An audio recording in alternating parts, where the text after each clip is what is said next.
आज हामीले यस पाठमा स्वामी प्रपन्नाचार्यको बारेमा सरस्वती पढेर सुनाउन गएका छौँ।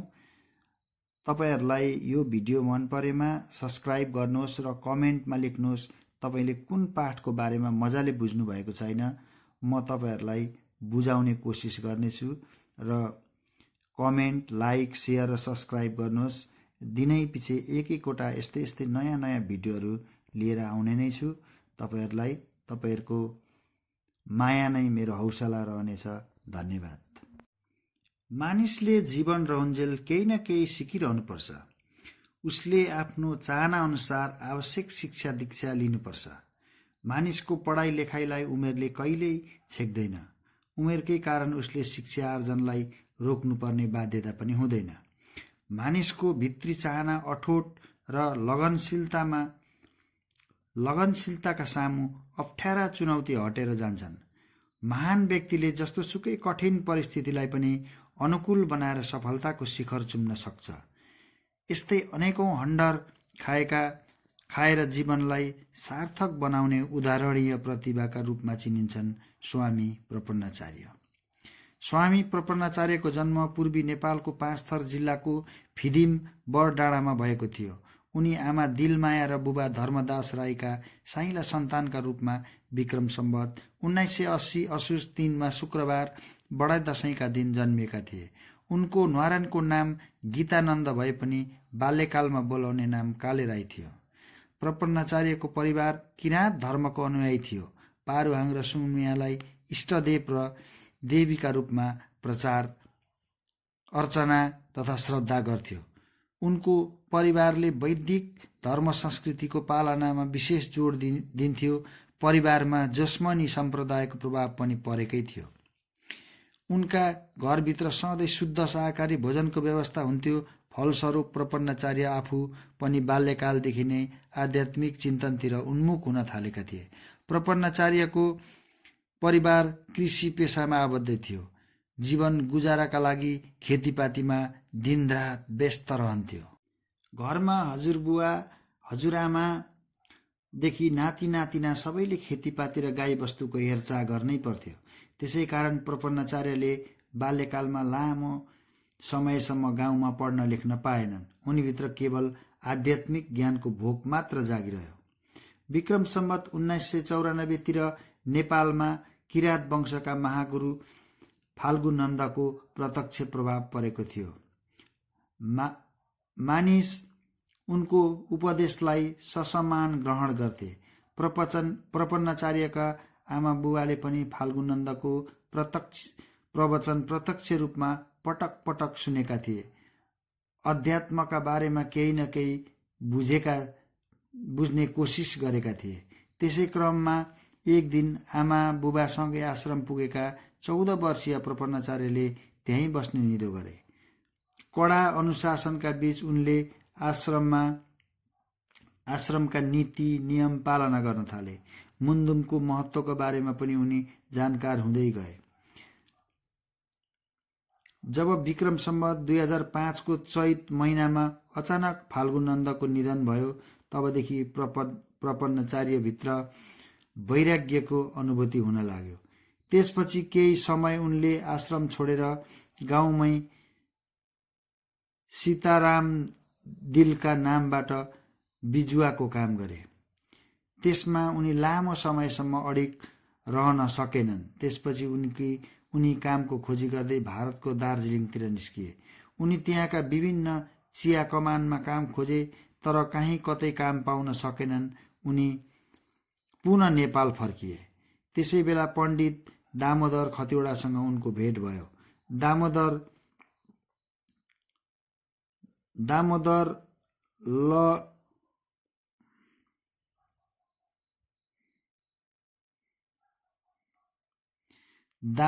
लगायत केही व्यक्तिको एउटा समूह तीर्थघाटका लागि भारत जाँदै रहेछ। प्रपन्नाचार्य पनि तिनैका साथ लागेर विक्रम सम्वत 2010 भारतको बनारस पुगे। प्रपन्नाचार्यले 30 वर्षको उमेरमा भारतका विभिन्न ठाउँमा अध्ययनका लागि आश्रमहरू खोजी गरे। उनलाई कुनै पनि आश्रमले राख्न मानिरहेको थिएन। कठिन अवस्थामा उनी एउटा होटलमा काम गर्नुपर्ने बाध्यता आइलाग्यो। त्यसै क्रममा त्यहाँ एकजना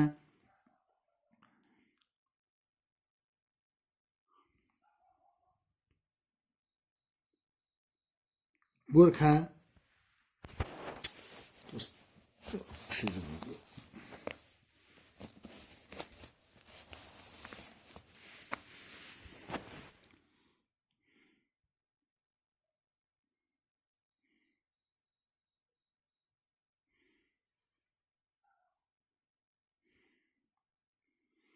गोर्खा रेजिमेन्टका अवकाशप्राप्त व्यक्ति हीरा बल्लभ थपलियाकी छोरी सरस्वतीसँग उनको भेट भयो। उनी शिक्षक थिइन्। त्यसपछि सरस्वतीले आफ्नो घरमा काम गर्न लगाउन प्रपन्नाचार्यलाई अक्षर चिनाउन थालिन्। एक महिनामा स्वर र 3 महिनामा व्यञ्जन वर्ण सिकेकाले प्रपन्नाचार्यलाई सरस्वतीले उमेर घटाएर आफ्नै विद्यालयमा 1 कक्षामा भर्ना गरिदिन्। त्यहाँ उनले 5 कक्षासम्मको अध्ययन गरे। त्यसपछि विक्रम सम्वत 2016 तिर उनी गढवालको रुद्रप्रयाग पुगेर अध्ययन गर्न थाले। पढाइको क्रममा उनले कहिले हरिद्वार त कहिले बनारस लगायतका ठाउँमा सङ्घर्ष गर्नु पर्यो। विक्रम सम्वत 2021 मा उनी संस्कृत विषयमा पूर्व मध्यमा उत्तीर्ण गर्न सफल भए। त्यसपछि उनले विक्रम सम्वत 2030 मा सम्पूर्णानन्द संस्कृत विश्वविद्यालयबाट आचार्य उत्तीर्ण गरे।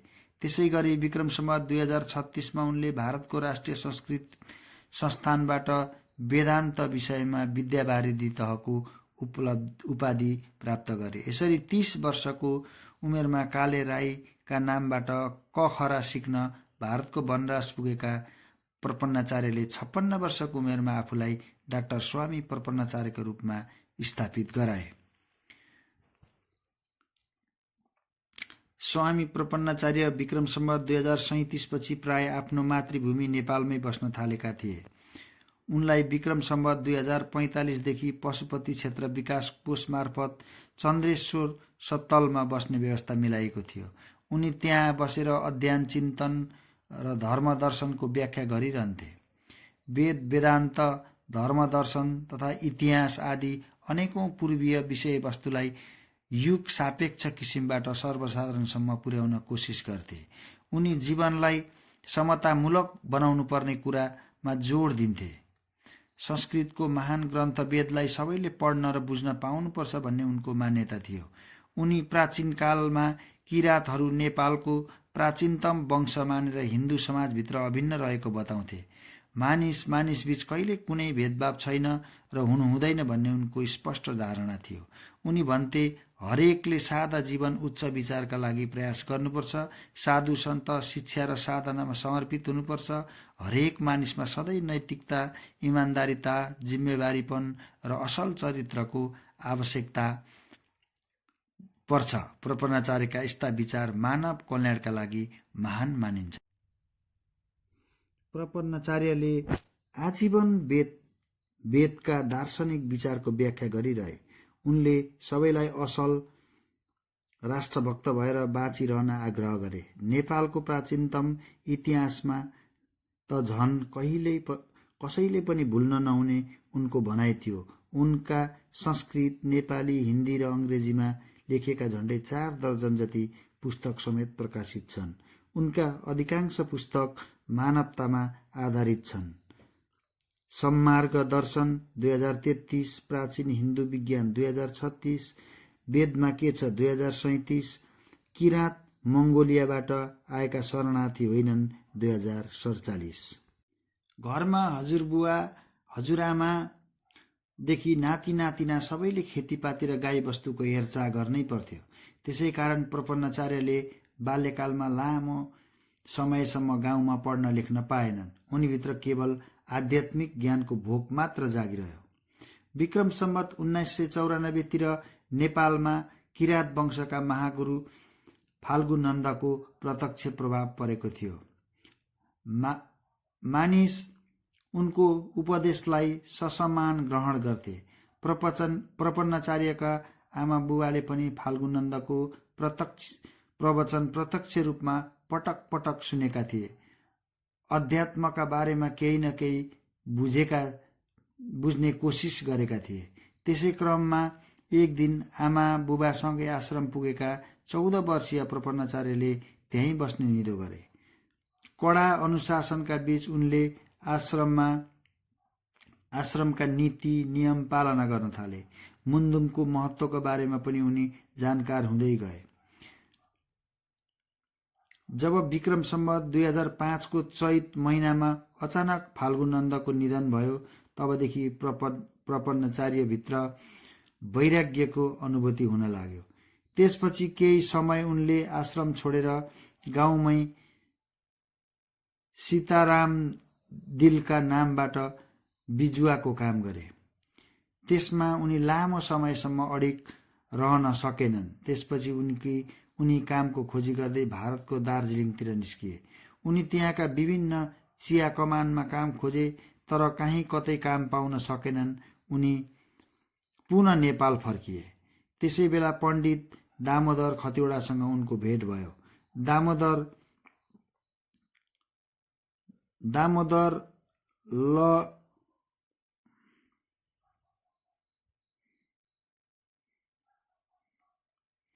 दामोदर लगायत केही व्यक्तिको एउटा समूह तीर्थघाटका लागि भारत जाँदै रहेछ। प्रपन्नाचार्य पनि तिनैका साथ लागेर विक्रम सम्वत 2010 मा भारतको बनारस पुगे। प्रपन्नाचार्यले 30 वर्षको उमेरमा भारतका विभिन्न ठाउँमा अध्ययनका लागि आश्रमहरू खोजी गरे। उनलाई कुनै पनि आश्रमले राख्न मानिरहेको थिएन। कठिन अवस्थामा उनी एउटा होटलमा काम गर्नुपर्ने बाध्यता आइलाग्यो। त्यसै क्रममा त्यहाँ एकजना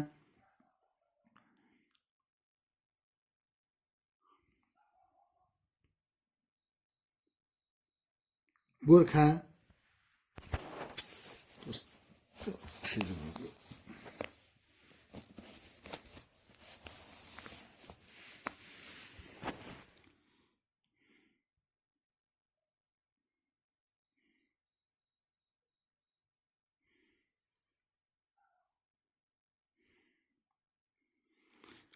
रेजिमेन्टका अवकाश प्राप्त व्यक्ति हीरा बल्लभ थपलियाकी छोरी सरस्वतीसँग उनको भेट भयो। उनी शिक्षक थिइन्। त्यसपछि सरस्वतीले आफ्नो घरमा काम गर्न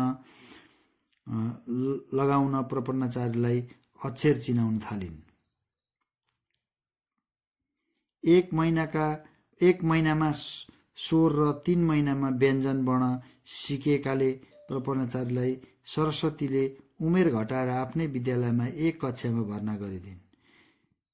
त्यहाँ उनले 5 कक्षासम्मको अध्ययन गरे। त्यसपछि विक्रम सम्वत 2016 तिर उनी गढवालको रुद्रप्रयाग पुगेर अध्ययन गर्न थाले। पढाइको क्रममा उनले कहिले हरिद्वार त कहिले बनारस लगायतका ठाउँमा सङ्घर्ष गर्नु पर्यो। विक्रम सम्वत 2021 मा उनी संस्कृत विषयमा पूर्व मध्यमा उत्तीर्ण गर्न सफल भए। त्यसपछि उनले विक्रम सम्वत 2030 मा सम्पूर्णानन्द संस्कृत विश्वविद्यालयबाट आचार्य उत्तीर्ण गरे। त्यसै गरी विक्रम सम्वत 2036 मा उनले भारतको राष्ट्रिय संस्कृत संस्थानबाट वेदान्त विषयमा विद्यावारिधि तहको उपाधि प्राप्त गरे। यसरी 30 वर्षको उमेरमा काले राईका नामबाट क खरा सिक्न भारतको बनारस पुगेका प्रपन्नाचार्यले 56 वर्षको उमेरमा आफूलाई डाक्टर स्वामी प्रपन्नाचार्यको रूपमा स्थापित गराए। स्वामी प्रपन्नाचार्य विक्रम सम्वत 2037 पछि प्राय आफ्नो मातृभूमि नेपालमै बस्न थालेका थिए। उनलाई विक्रम सम्वत 2045 देखि पशुपति क्षेत्र विकास कोष मार्फत चन्द्रेश्वर सत्तलमा बस्ने व्यवस्था मिलाइएको थियो। उनी त्यहाँ बसेर अध्ययन चिन्तन र धर्म दर्शनको व्याख्या गरिरहन्थे। वेद वेदान्त धर्मदर्शन तथा इतिहास आदि अनेकौं पूर्वीय विषयवस्तुलाई युग सापेक्ष किसिमबाट सर्वसाधारणसम्म पुर्याउन कोसिस गर्थे। उनी जीवनलाई समतामूलक बनाउनु पर्ने कुरामा जोड दिन्थे।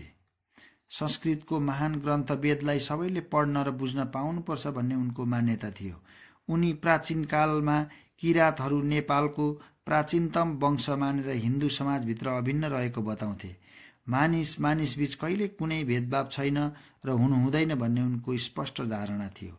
उनी भन्थे, हरेकले सादा जीवन उच्च विचारका लागि प्रयास गर्नुपर्छ। साधु सन्त शिक्षा र साधनामा समर्पित हुनुपर्छ।